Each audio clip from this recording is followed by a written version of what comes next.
33ஆம் வசனம், 27ஆம் அதிகாரம் 33ஆம் வசனத்திலிருந்து, பொழுது விழுகையில் எல்லாரும் போஜனம் பண்ணும்படி பவுல் அவர்களுக்கு தைரியம் சொல்லி, நீங்கள் இன்று 14 நாளாய் ஒன்றும் சாப்பிடாமல் பட்டினியா இருக்கிறீர்கள். என்னது? எத்தனை நாள் முடியுமா? அல்லேலூயா. ஒருத்தர் அப்படிதான் என்கிட்ட வந்து சொன்னார், 21 நாள் ஃபாஸ்டிங்யா. எத்தனை நாள்? ஐயோ, 21 நாள் ஃபாஸ்டிங். சாப்பிட மாட்டீங்களா? சாப்பிட மாட்டோம். உண்மையா திடாக சாலிடா எதுவும் எடுத்துக்க மாட்டீங்களா அப்படின்னு சொல்ல முடியாது. அப்படின்னு சொல்ல முடியாதா? அப்ப என்னதான் எடுத்துப்பீங்க? ஹார்லிக்ஸ், திக்கா திக்கா.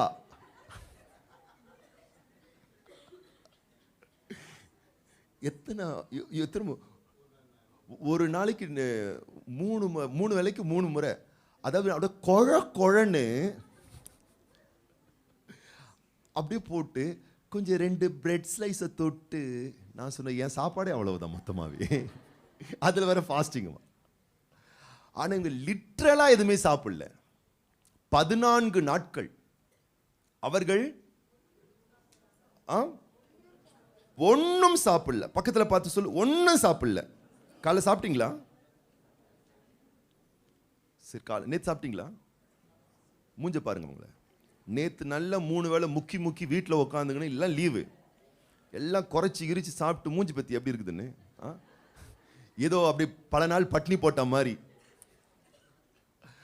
14 நாள் சாப்பிடல, எப்படி இருந்திருப்பாங்க யோசித்து பாருங்க. 14 நாட்கள் ஒன்றும் அவர்கள் சாப்பிடாமல் எப்படி இருந்தாங்களாம்? பட்டினியா இருந்தாங்களாம். 34ஆம் வசனம் சேர்ந்து வாசிப்போம். ஆகையால் போஜனம் பண்ணும்படி உங்களை வேண்டிக் கொள்கிறேன், நீங்கள் தப்பி பிழைப்பதற்கு அது உதவியா இருக்கும், உங்கள் தலையிலிருந்து ஒரு மயிரும் விழாது என்றான். சாப்பிடு புள்ள, நீ இழந்துருவன், அழிஞ்சிருவன், செத்துருவன் பயந்துட்டு இருக்க. கர்த்தர் சொல்றாரு, உன் மண்டையில் இருக்கிற முடி கூட கீழே விழாது. ஒன்ன கூட நீ மிஸ் பண்ணிட மாட்ட, நீ இழந்துட மாட்ட. உன் வாழ்க்கையிலே நீ இழந்து திரிகிற ஒரு நிலைக்கு நீ வர மாட்ட. இதுதான் ஆண்டவர் வாக்குத்தத்தமா கொடுத்திருக்காரு பாருங்க. எனக்கு ரொம்ப ஆச்சரியமா இருந்தது. வாக்குத்தத்தம் என்ன தெரியுங்களா? உங்கள் தலையிலிருந்து ஒரு மயிரும் விழாது. நிமிர்ந்து உட்காந்து சொல்லி பார்க்கலாம். தலையிலிருந்து ஒரு மயிரும் விழாதுன்னா ஏதோ இந்த மண்டல இருக்கிற கொண்டல இருக்கிற முடியை பத்தி சொல்றாரு நினைக்காதீங்க. அதையும் நீங்க விசுவாசிச்சா அதுவும் நடக்கும். ஆனா அவர் சொல்ல வர்றது என்னன்னு கேட்டீங்கன்னா, எல்லாவற்றையும் இழந்து விடுகிற நிலையில் இருக்கிற அவர்களை பார்த்து சொல்லப்படுகிற வாக்கு வார்த்தை, நீ எதையுமே இழந்துட மாட்ட. சீக்கிரம் நம்முடைய சரீரத்தை விட்டு பிரிகிற ஒரு விஷயம் என்னன்னு கேட்டீங்கன்னா முடிதான். சீக்கிரமா விழுந்துரும், சீக்கிரமா நம்ம சரீரத்தை விட்டு விலகி போயிரும். குளிக்கும் போதெல்லாம் எப்படியாச்சும் போயிரும், தலை வாரும் பொழுதெல்லாம் எப்படியாச்சும் போயிரும் பாருங்களேன். ஆனா ஆண்டவருடைய இறை வாக்கு சொல்லுகிறது, எளிதில் உன்னை விட்டு விலகக்கூடிய முடியை போன்ற விஷயம் கூட இனி உன் வாழ்க்கை விட்டு விலகாது. நீ அதை இழக்க மாட்ட, நீ இழக்கவே முடியாது. ஏன்னா மீண்டும் தந்து மீட்டு தருகிற தேவனை நீ ஆராதிக்க வந்திருக்கிறாய். மீண்டும் தந்து மீட்டு கொடுக்கிற தேவனை நீங்களும் நானும் ஆராதிக்கிறபடியினால் இந்த டிசம்பர் மாதத்துல உறுதியாய் நான் சொல்லுகிறேன், இந்த துவக்கத்துல தேவனுடைய வார்த்தை நம்புங்க, உன் லைஃப்ல நீ எதையுமே இழக்க மாட்ட. ஒருவேளை நீ இழந்திருந்தாலும் பிரச்சனை இல்லை, எழுதி வைத்துக்கொள். இழந்ததை விட பல மடங்காய் தேவன் உனக்கு எடுத்துக் கொடுக்க வல்லவராய் இருக்கிறார். ஏன்னா இந்த உலகத்துல நீ அனுபவிப்பதற்கு சகல விதமான நன்மைகளை உனக்கு என்னென்ன கொடுக்கணுமோ அந்தந்த காலத்திலே தரமாய் உனக்கு கொடுப்பதற்காக தேவன் சகலவற்றையும் நேர்த்தியாய் ஏற்படுத்தி வைத்திருக்கிறார். அல்லேலூயா. எத்தனை பேர் நம்ம ஆமென் சொல்றோம்? வலது கரங்களை உயர்த்தி சொல்லுங்க பார்க்கலாம். எனக்காக குறித்திருக்கிறதை தேவன் நிறைவேற்றுவார். ஒருவேளை இதுவரைக்கும் எனக்கு அது கிடைக்காம இருந்திருக்கலாம், நான் அதை பெறாம இருந்திருக்கலாம், தொடாம இருந்திருக்கலாம். ஆனா எனக்காக தேவன் குறித்ததை மீண்டும் எனக்கு தருவார், மீட்டு எனக்கு தருவார். என்னுடைய நன்மைகளை நான் மிஸ் பண்ண மாட்டேன். அது விடாது, அது விலகி போகாது. உங்களால் நம்ப முடிந்தால் கடந்த 11 மாதங்கள் நீங்கள் எடுக்காத நன்மைகளை, பெறாத நன்மைகளை, அனுபவிக்காத நன்மைகளை இந்த 12ஆம் மாதம் அதற்காகவே தேவன் தந்திருக்கிறார். எடுக்க, பெற, பெற்று அனுபவிக்க. இவர்கள் எடுத்தார்கள், பெற்றார்கள், பெற்று அனுபவித்தார்கள். இப்ப நீங்க இந்த மாசத்துல விசுவாசிங்க. அல்லேலூயா. இன்னும் உறுதியா விசுவாசிங்க. ஜீவன் இருக்கிற வரைக்கும் தாராளமா விசுவாசிங்க. உயிர் இருக்கிற வரைக்கும் கண்மூடித்தனமா கண்ணா பின்னமா கர்த்தருடைய வார்த்தையை நம்புங்க, விசுவாசிங்க. பொய்யுரையாத தேவனுடைய வாக்குகள் நிச்சயமாய் உங்கள் வாழ்வில் நிறைவேறும். கர்த்தருடைய பிள்ளைகளே, நியாயாதிபதிகளின் புஸ்தகத்துல சிம்சோனுடைய முடி விழல வெட்டி விட்டார்கள். சில நேரத்தில் நம்ம சில விஷயத்தை இழக்க மாட்டோம், நம்மிடத்திலிருந்து எடுத்து விடுவார்கள். நம்முடைய நற்பெயரை எடுத்து விடுவார்கள், கெடுத்து விடுவார்கள். நம்மிடத்தில் இருக்கக்கூடிய உடைமைகளை சூறையாடி விடுவார்கள். நம்மையே ஏமாற்றி நம்ம இடத்தில் இருக்கக்கூடியதை எடுத்து விடுவார்கள். அதுபோல சிம்சோனுடைய வாழ்க்கையில விழல அவன் இழந்து விட்டான். ஆனால் வேதம் சொல்லுகிறது, நியாயாதிபதிகளின் புஸ்தகம் 16ஆம் அதிகாரம் 22ஆம் வசனத்துல, சிரைக்கப்பட்ட பின்பு அவன் தலைமயிரை சிரைத்தார்கள். அவன் தலைமயிர் சிரைக்கப்பட்ட பின்பு திரும்பவும் முளைக்க தொடங்கிற்று. அவனுடைய தலைமயிர் மறுபடியும் மீண்டும் முளைக்க தொடங்கிற்று.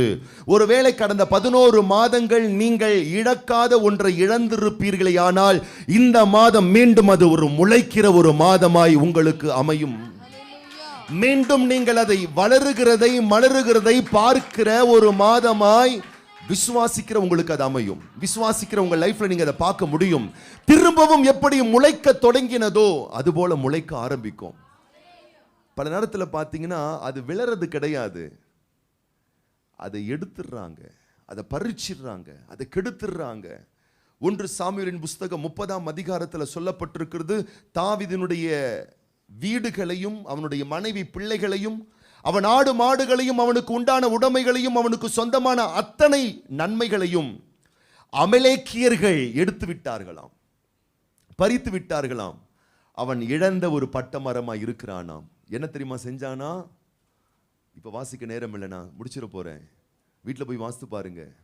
எல்லாம் இழந்த நிலையிலும் இழந்து விட்டேனே என்று சொல்லி பரிதாபத்துக்குள், அனுதாபத்துக்குள், கவலைக்குள், காயத்துக்குள், கண்ணீருக்குள் செல்லாமல், ஆண்டவரே நான் உங்களை தானே ஆராதிச்சேன், உங்களை தானே நான் நம்பினேன், எக்காலத்திலும் கர்த்தாவே உங்களை தானே நான் ஸ்தோத்திரம் பண்ணேன், ஏன் எனக்கு இழப்பு என்று கேள்வி எழுப்பாமல், வேத வாக்கியம் சொல்லுகிறது, தாவீது தன்னை கர்த்தருக்குள் திடப்படுத்தி கொண்டான். வலது கரங்களை இருதயத்தில் வச்சு ஜெபிங்க, பார்க்கலாம். எந்த சூழ்நிலைகள் வந்தாலும், எத்தனை இழப்புகள் வந்தாலும், ஆண்டவர் கேள்வி கேட்காத ஒரு இருதயம், முறுமுறுக்காத இருதயம், ஆராதனையை விட்டுவிடாத இருதயம், எல்லா சூழ்நிலையிலும் தேவாதி தேவனை நம்புகிற ஒரு இருதயம் எனக்கு உண்டாகட்டும் தேவனே. முடிவு என்ன ஆனது?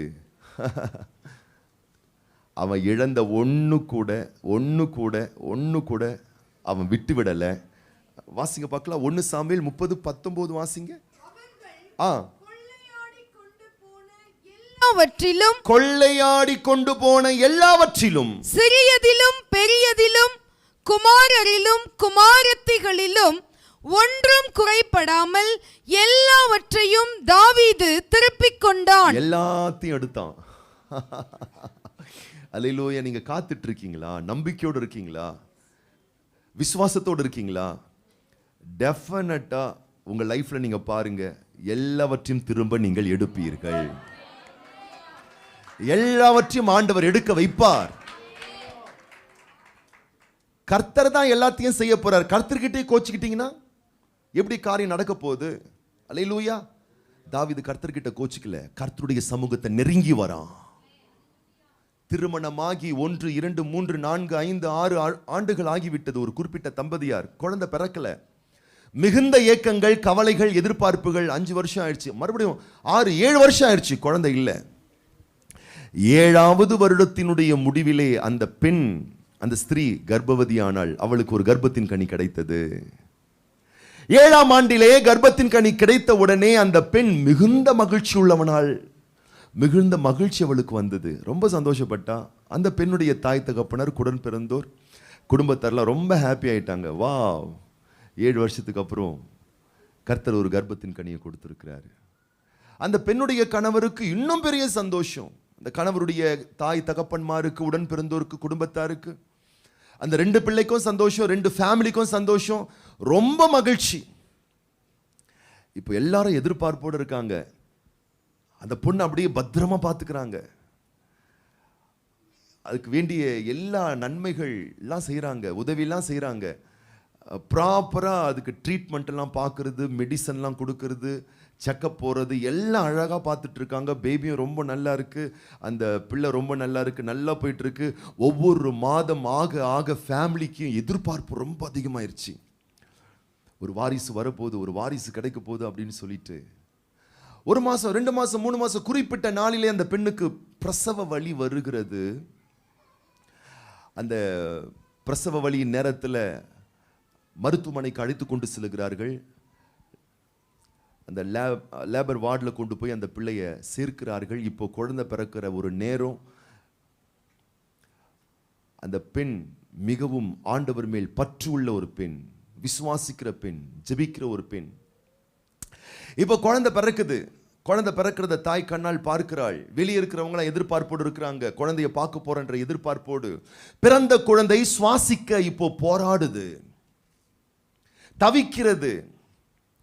அருகாமையில் இருந்ததான மருத்துவர்கள் செயற்கை சுவாசத்தை கொடுத்து, முதலுதவிகள் கொடுத்து எப்படியாச்சும் அந்த பிள்ளைய சுவாசிக்க வச்சிடணும், காப்பாத்திரணும்னு போராடிக்கிட்டு இருக்காங்க. இப்ப அந்த தாய் கண்ணால் பார்த்துக்கிட்டு இருக்க அந்த குழந்தை போராடுவதை. சில நிமிடங்களில் அந்த குழந்தை போராடி மூச்சு விட முடியாமல், மருத்துவர்கள் கொடுக்கக்கூடிய முதலுதவியை பெற்றுக்கொள்ளக்கூடிய நிலையிலும் அந்த குழந்தை இல்லாமல் தன் தாயின் கண்ணுக்கு முன்னாடி அந்த குழந்தை மரித்து போகிறது. குழந்தை மரித்ததை அதிர்ச்சியாய் பார்க்கிறார்கள் மருத்துவர்கள், சுற்றி இருக்கிற எல்லாருமே. இப்ப அந்த பெண் சொல்றா, என் குழந்தை என்கிட்ட கொண்டு வாங்க, என் குழந்தை என்கிட்ட கொண்டு வாங்க. அந்த குழந்தையை கொண்டு வந்து கொடுக்குறாங்க. இறந்து போன, மரித்து போன அந்த குழந்தை தன் நெஞ்சில் போட்டுக்கொண்டு படுக்கையிலே தன் கைகளை உயர்த்தி கர்த்தரை நோக்கி ஜெபிக்கிறா. ஆண்டவரே, நீர் கொடுத்த பொக்கிஷம், ஆண்டவரே நீர் கொடுத்த பிள்ளை, ஆண்டவரே நான் ஒரு நாள் இந்த பிள்ளையை நான் இழக்க மாட்டேன், இழக்க முடியாது. நீர் கொடுத்த ஆசீர்வாதத்தை என்னால் இழக்க முடியாது. ஜெபிக்கிறா, அனல் ஆவில் அனல் கொண்டு ஜெபிக்க ஆரம்பிக்கிறா, அபிஷேகத்தில் நிரம்பி ஜெபிக்க ஆரம்பிக்கிறா.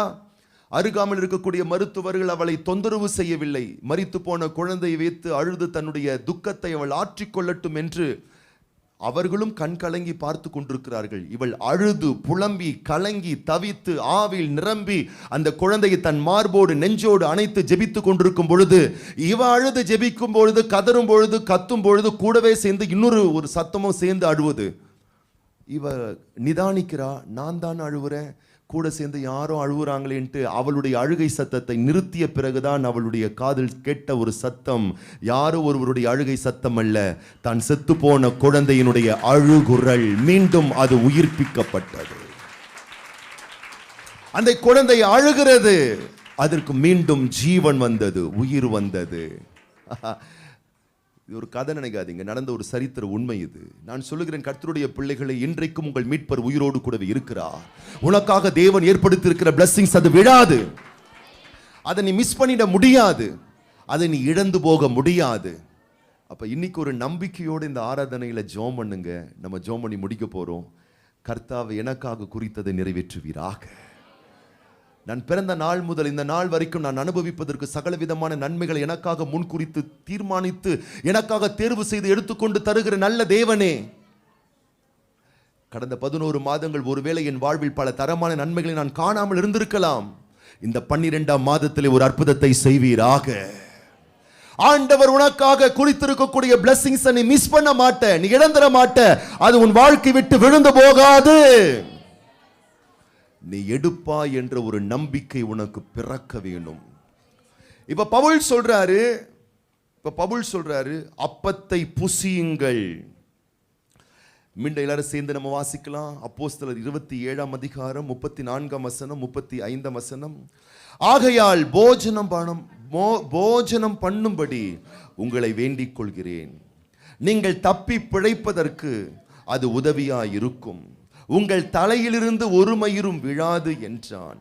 இப்படி சொல்லி அப்பத்தை எடுத்து எல்லாருக்கு முன்பாகவும் தேவனை ஸ்தோத்தரித்து அதை பிட்டு புசிக்கத் தொடங்கினான். அப்பொழுது எல்லாரும் திடமனப்பட்டு புசித்தார்கள். இன்னைக்கு நீங்க அப்பத்தையும் ரசத்தையும் புசித்து பானம் பண்ண போறீங்க. அல்லேலூயா. ஆமா, இன்னைக்கு இந்த ஆராதனைக்கு வந்திருக்கிற நீங்கள் மெய்யாகவே மிக மிக அதிகமாய் ஆசீர்வதிக்கப்பட்டவர்கள். நீங்கள் பிழைக்க போகிறீர்கள், நீங்கள் நிலைக்க போகிறீர்கள். இந்த கர்த்தருடைய பரிசுத்த பந்திலே பங்கெடுக்கக்கூடிய நீங்கள் ஆசீர்வதிக்கப்பட போகிறீர்கள். இன்றைக்கு விசேஷமா இந்த டிசம்பர் மாதம் 1ஆம் தேதி இந்த காலை கர்த்தருடைய ஆராதனையிலே கர்த்தருடைய அப்பத்தை புசித்து பானம் பண்ணக்கூடிய நீங்கள் பிழைக்க போகிறீர்கள், காப்பாற்றப்பட போகிறீர்கள், ஆசீர்வதிக்கப்பட போகிறீர்கள். ஆண்டவருடைய அளவற்ற ஆசீர்வாதங்கள் உங்கள் வாழ்வில் உண்டாக போகிறது. அப்ப என்னாச்சா? எல்லாரும் புசிக்கிறாங்க. புசித்தவர்களுடைய வாழ்க்கை நிலை என்னாச்சு? முடிவு சொல்லப்பட்டிருக்கு 44ஆம் வசனத்துல. மற்றவர்களில் சிலர் பலகைகள் மேலும் சிலர் கப்பல் துண்டுகள் மேலும் போய் கரையேறவும் கட்டளையிட்டான். இவ்விதமாய் எல்லாரும் தப்பி கரை சேர்ந்தார்கள். சிலர் காக்கப்பட்டு சிலர் பாதிக்கப்பட்டு அல்ல, புசித்த பங்கு பெற்ற அத்தனை பேரும் காப்பாற்றப்பட்டார்கள், கரை சேர்க்கப்பட்டார்கள், லட்சிய கரையை அடைந்தார்கள்.